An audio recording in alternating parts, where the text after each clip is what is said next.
Los fracasados no son bienvenidos en Navidad, dijo mi padre refiriéndose a mi hijo de 18 años, justo después de reírse de su escuela de medicina de segunda. Es una vergüenza, añadió su primo. No levanté la voz. Tomé medidas. Al día siguiente, mis padres llamaron presos del pánico. Eran las 6 de la tarde cuando sonó el teléfono. Estaba en la cocina preparando la cena, con el cuchillo en la mano y un montón de verduras en la mesa. Vi el nombre de mi madre en la pantalla y contesté, aunque algo me decía que no iba a ser una charla agradable. Hola, mamá, dije, tratando de sonar normal. Hola, querida, respondió ella, con esa voz fingida que usa cuando quiere suavizar algo feo. Quería hablar de la cena de Navidad. Claro, ¿cuántos seremos?, pregunté, volviendo a cortar una zanahoria. Bueno, ese es el problema, dijo, y su tono cambió. La mesa solo da para 18 y no hay espacio para todos. Me quedé quieta. 18 personas. Sumé rápido en mi cabeza, mis padres, mis hermanos, sus familias, mi hijo Andrés y yo. Éramos 15, como máximo. ¿A quién estaban dejando afuera? ¿No hay lugar para quién?, pregunté, con la voz tensa. Silencio. Entonces, escuché a mi padre de fondo, riéndose. Los fracasados no son bienvenidos en Navidad, dijo, fuerte, como si quisiera que lo oyera. Menos los que van a esa escuela de medicina barata. Se me cayó el mundo. Andrés, mi hijo de 18 años, había entrado a una universidad estatal para estudiar medicina. No era de las caras, pero era buena, y él se estaba rompiendo el lomo para salir adelante. Antes de que pudiera decir algo, mi sobrino Javier, el hijo de mi hermano mayor, se unió. Es una vergüenza, dijo, con una risa cruel. La universidad de los mediocres. Mi madre no los detuvo. Solo carraspeó y siguió. Querida, es solo que la casa está llena. Andrés puede quedarse contigo esta vez. Colgué sin despedirme. Me quedé mirando el teléfono, con el cuchillo en la mano, sintiendo que me ardía el pecho. No era solo que no querían a Andrés en la cena, era el desprecio, las risas, las palabras de mi padre y de Javier, como si mi hijo fuera un don nadie por no ir a una universidad de ricos. Andrés entró a la cocina en ese momento, con los audífonos puestos y una sonrisa. ¿Qué hay de cena, ma?, preguntó, abriendo la nevera. Sopa, respondí, forzando una sonrisa. ¿Cómo te fue en el examen? Bien, creo, dijo, encogiéndose de hombros. Oye, ¿ya pensaste que les regalamos a los abuelos? Encontré una botella de vino para el abuelo y un té para la abuela. Caro, pero puedo pagarlo con lo de la cafetería. Lo miré y casi se me parte el corazón. Andrés estaba ahorrando cada peso que ganaba trabajando medio tiempo para comprar regalos para sus abuelos. Los mismos que acababan de burlarse de él y excluirlo de la Navidad. No podía contarle la verdad. No quería que supiera lo que pensaban de él. Suena perfecto, dije, conteniendo las ganas de llorar. ¿Lo vemos después? Sí, él asintió y se fue a su cuarto. Me senté en la mesa de la cocina, con el teléfono en la mano, y abrí las redes. No sé por qué, quizás para distraerme, pero ahí estaba, en la cuenta de Javier, un meme. Una foto de un edificio viejo, con el texto, cuando dices que estudias medicina, pero es en la universidad de mediocres. Abajo, risas de sus amigos y un me gusta de mi padre. Cerré los ojos y respiré hondo. No iba a gritar. No iba a llamar a mi madre para reclamar. Había aprendido que las palabras no siempre sirven. A veces, hay que hacer algo. Y eso iba a hacer. Esa noche, cuando Andrés se durmió, me senté con mi laptop y una taza de café. Decidí que no iríamos a la cena de mis padres. Tendríamos nuestra propia Navidad, una donde Andrés se sintiera querido. Hice una lista de gente que nos importaba, amigos cercanos, vecinos que siempre estaban para nosotros, compañeros de trabajo que eran como familia. Personas que conocían a Andrés, que lo veían estudiar hasta tarde y lo felicitaban por sus logros. Al día siguiente, empecé a llamar. La primera fue a Clara, mi mejor amiga. Le conté todo, la llamada, las burlas, el meme. Ella se puso furiosa. ¿Cómo se atreven?, dijo. Andrés es un tipazo. Cuenta conmigo, quiero hacer una cena en casa, le dije. Algo sencillo, con gente que nos quiera. ¿Vienes? Obvio, respondió. Llevo postre. ¿Cuántos seremos? No sé aún, admití. Pero voy a invitar a todos los que iban a lo de mis padres. Clara se rió. Eso es jugar duro, dijo. Me encanta, seguí llamando. Hablé con todos los que estaban en la lista de invitados de mis padres. No hablé mal de mi familia, solo dije que Andrés y yo haríamos nuestra propia cena y que queríamos tenerlos con nosotros. Para mi sorpresa, casi todos aceptaron. Algunos me contaron que ya estaban hartos de los comentarios arrogantes de mis padres.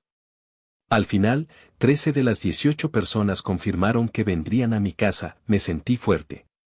Por primera vez en mucho tiempo, sentí que tenía el control. Pero no era suficiente. Quería que mi familia entendiera lo que había hecho. Así que, antes de dormir, escribí en el chat familiar: Andrés y yo no iremos a la cena de Navidad. Gracias por la invitación. Que la pasen bien. Apagué el teléfono y me fui a la cama, con una mezcla de rabia y alivio. No sabía cómo reaccionarían, pero algo me decía que no les iba a gustar. A la mañana siguiente, mi teléfono estaba lleno de mensajes. Mi madre me acusaba de destruir la familia. Mi padre decía que era una desagradecida.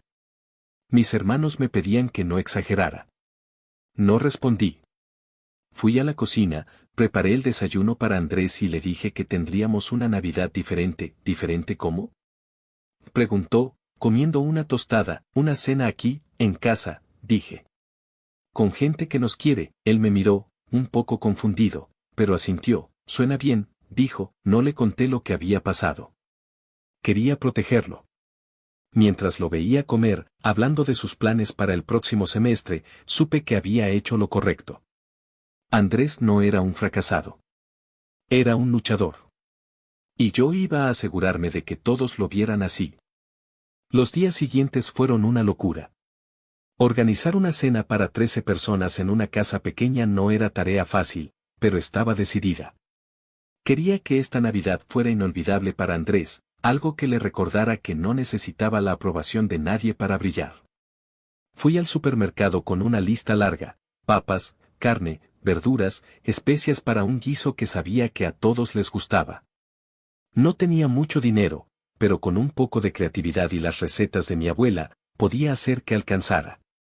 Andrés me ayudó a cargar las bolsas, sin preguntar por qué de repente estaba tan empeñada en esta cena. ¿Seguro que no quieres que invite a alguien más?, preguntó mientras guardábamos la comida en la despensa. Podría llamar a algunos amigos de la universidad. No hace falta, dije, sonriendo. Ya tenemos un buen grupo. Va a estar perfecto. No le dije que los invitados eran, en su mayoría, los que habían abandonado la cena de mis padres. No quería que supiera que su ausencia en la casa de los abuelos no era solo por falta de espacio. Andrés era sensible, siempre lo había sido. Si se enteraba de las cosas que habían dicho mi padre y Javier, se le iba a romper el corazón. Y yo no iba a permitir eso. El día de Navidad llegó rápido. La casa olía a especias y pan recién horneado.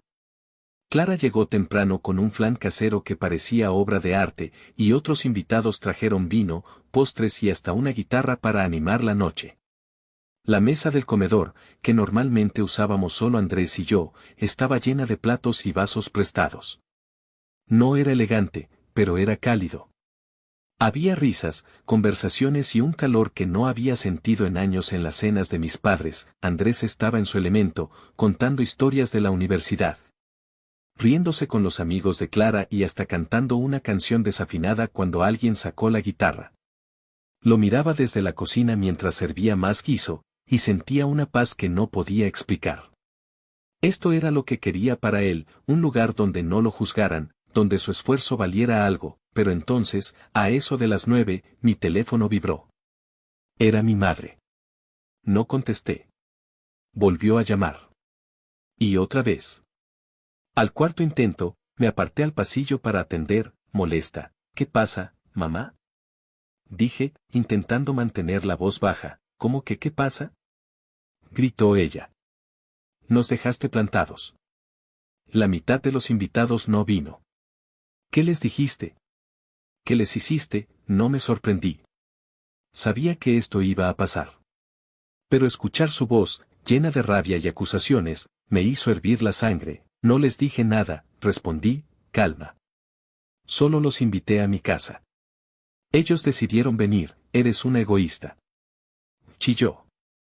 Y arruinaste la Navidad. Tu padre está furioso, y yo no sé cómo vamos a explicar esto. La mesa está prácticamente vacía.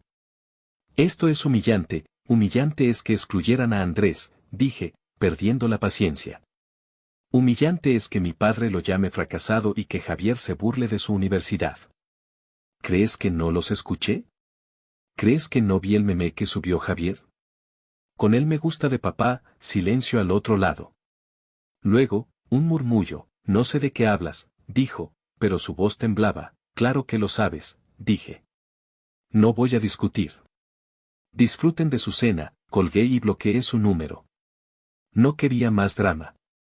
Volví al comedor, donde todos seguían riendo y comiendo. Andrés me miró desde el otro lado de la mesa, con una sonrisa. ¿Todo bien, ma? Preguntó. Todo perfecto, dije, sentándome a su lado. La noche siguió, y por un momento, olvidé el veneno de mi familia. Pero no podía ignorar algo que había estado dando vueltas en mi cabeza desde la llamada de mi madre. Durante años, había estado enviándoles dinero todos los meses. No era mucho, pero era un sacrificio. A veces dejaba de comprar cosas para mí o para Andrés para ayudarlos con sus gastos de jubilados. Siempre pensé que lo necesitaban. Pero ahora, recordando las palabras de Javier, algo no cuadraba. Él estudiaba en una universidad privada carísima. Mis padres no tenían los medios para pagar eso. De donde salía el dinero, al día siguiente, mientras limpiábamos los restos de la cena, revisé mis cuentas bancarias. Cada mes, transfería una cantidad fija a la cuenta de mis padres. Pero también vi algo que no había notado antes. Mi hermano mayor, el padre de Javier, había mencionado en una conversación hace meses que estaba orgulloso de cómo mis padres apoyaban la educación de Javier. Empecé a atar cabos. ¿Estaban usando mi dinero para pagar la universidad de Javier? El mismo Javier que se burlaba de mi hijo. Llamé a mi banco y pedí un historial detallado de las transferencias. Luego, contacté a una prima lejana que trabajaba en finanzas y le pedí que me ayudara a rastrear a dónde iba ese dinero. No quería acusar sin pruebas, pero la sospecha me carcomía. Mientras tanto, seguí con mi vida, planeando el resto de las vacaciones con Andrés. Él estaba emocionado porque había sacado buenas notas en sus exámenes y quería celebrarlo con una salida al cine.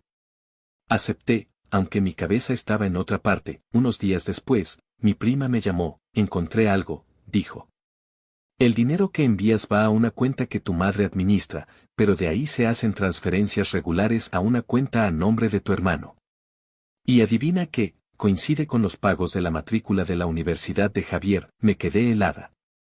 Todo ese tiempo, había estado sacrificando cosas para mí y para Andrés, pensando que ayudaba a mis padres a sobrevivir. Y ellos lo usaban para financiar la educación de Javier, el mismo que se reía de mi hijo. Gracias por averiguar, dije, con la voz temblorosa. Puedes enviarme los comprobantes, ya te los mandé por correo, respondió ella. ¿Qué vas a hacer? No lo sé todavía, admití. Esa noche, me senté con los documentos que mi prima me envió. Ahí estaba, claro como el agua, transferencias mensuales a la cuenta de mi hermano, etiquetadas como gastos educativos. Me sentí traicionada. No solo por mis padres, sino por mi hermano, que nunca me dijo nada.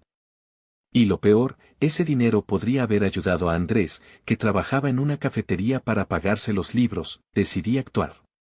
Primero, cancelé las transferencias automáticas a la cuenta de mis padres. Luego, tomé capturas de pantalla del meme de Javier, de los comprobantes bancarios y de los mensajes del chat familiar donde mi madre me acusaba de arruinar la Navidad.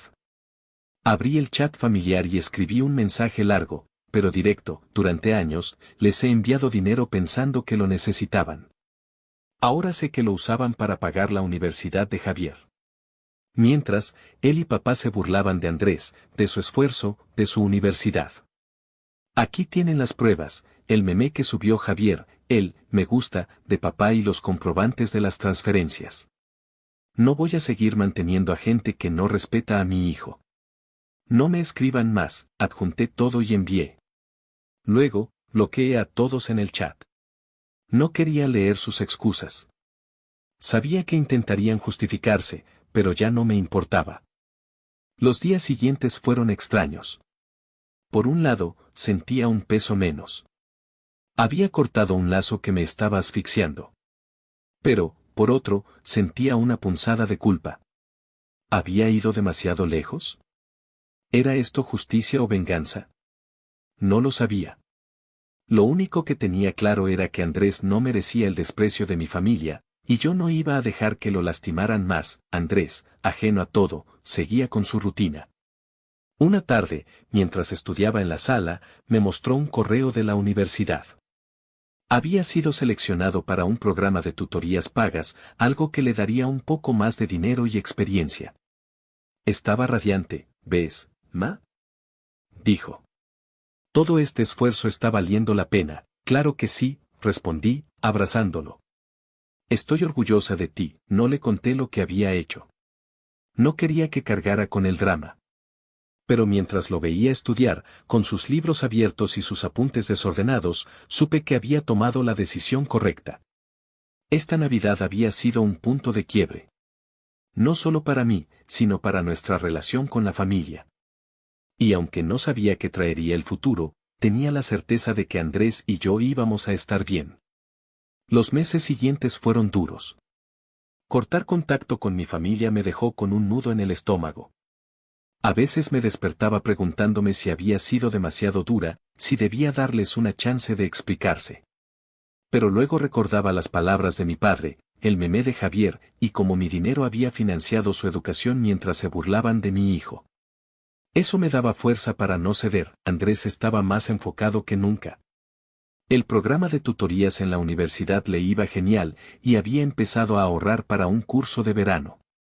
Seguía en la cafetería, pero con menos horas, lo que le dejaba tiempo para estudiar. Verlo crecer me llenaba de orgullo, aunque me preocupaba cuánto podía seguir escondiéndole la verdad sobre la familia. Una tarde de abril, recibí un correo de mi hermano mayor, el papá de Javier. No lo había bloqueado en el correo, así que su mensaje llegó de sorpresa. Era breve, pero sonaba arrepentido. Quiero hablar contigo. Sé que estás enojada, y tienes razones. Pero las cosas no son como piensas. Llámame, no respondí al instante. Miré el correo un buen rato, dudando. ¿Qué podía decir que cambiara algo? Al final, le escribí que nos viéramos en un café el sábado, en un lugar neutral. No quería que esto se convirtiera en un drama en mi casa. Llegué al café puntual. Mi hermano estaba ahí, más flaco, con ojeras. Pedimos café y, tras un silencio incómodo, él habló. No sabía lo del dinero, dijo, mirando su taza. Mamá y papá me decían que ellos pagaban la universidad de Javier. Nunca supe que era tu plata, ¿y eso qué cambia? Pregunté, cruzada de brazos. Javier humilló a Andrés. Papá lo llamó fracasado. Y tú no hiciste nada, bajó la mirada, suspirando, tienes razón. Pensé que eran bromas, que no era para tanto. Me equivoqué. Y Javier, se detuvo, como si le costara. Lo expulsaron de la universidad por copiar en un examen. Ahora está en una estatal, pero no sé si terminará. Me quedé callada. Javier, el que se creía mejor que todos, ahora estaba peor que Andrés. No sentí alegría, solo una ironía fría. ¿Y qué quieres? Dije. ¿Que los perdone? ¿Que vuelva a mandar dinero? No, respondió rápido. Solo quiero que sepas que mamá y papá están mal.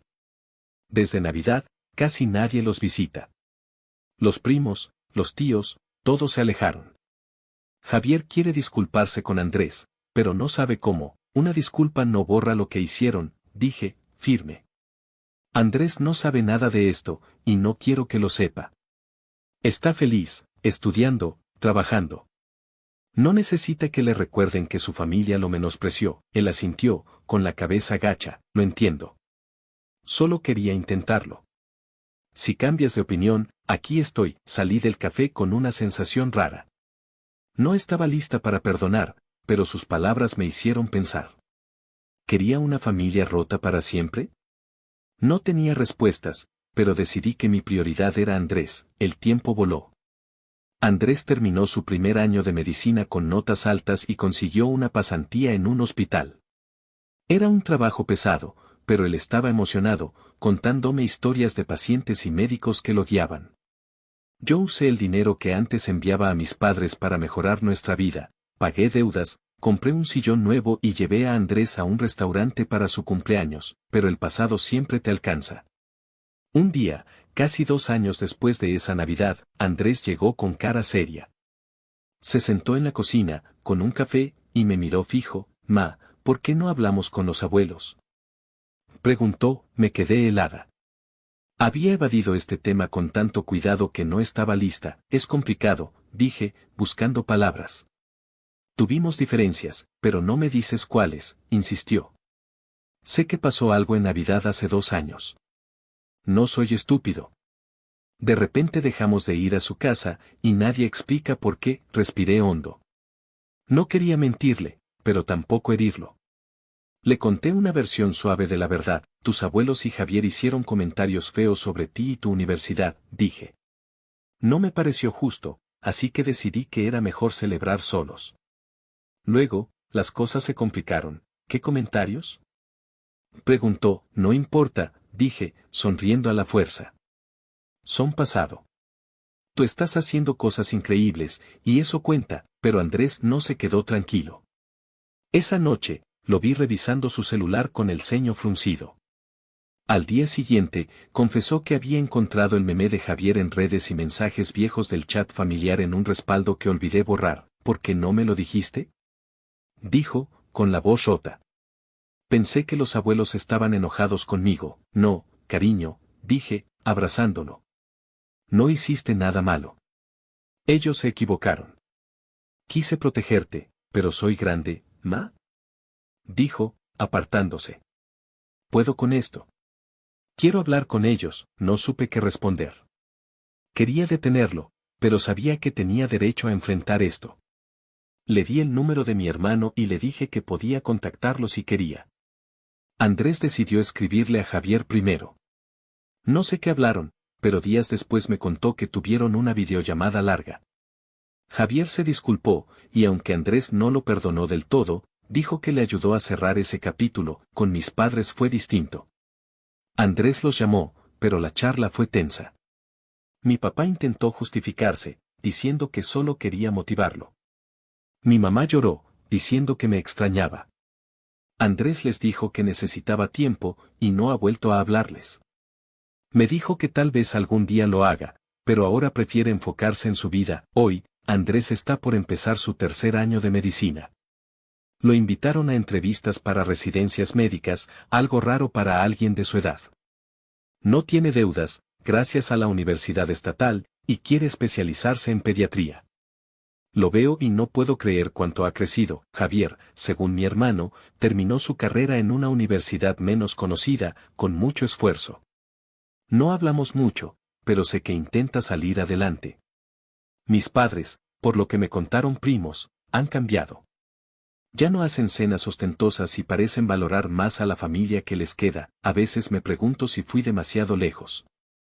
¿Era necesario exponerlos en el chat familiar? ¿Debí darles una chance antes de cortar todo? No lo sé. Hice lo que creí mejor para Andrés. Y aunque a veces pienso que me acerqué a la venganza, no me arrepiento. Mi hijo brilla, y eso es suficiente. Esta historia no tiene un final de cuento. La familia sigue rota, y tal vez nunca se arregle. Pero Andrés y yo encontramos nuestra felicidad. Esa Navidad, que empezó con un insulto y terminó con risas en nuestra mesa, fue el comienzo de algo nuevo. Un recordatorio de que, a veces, hay que soltar lo que te lastima para hacer espacio para lo que te hace bien.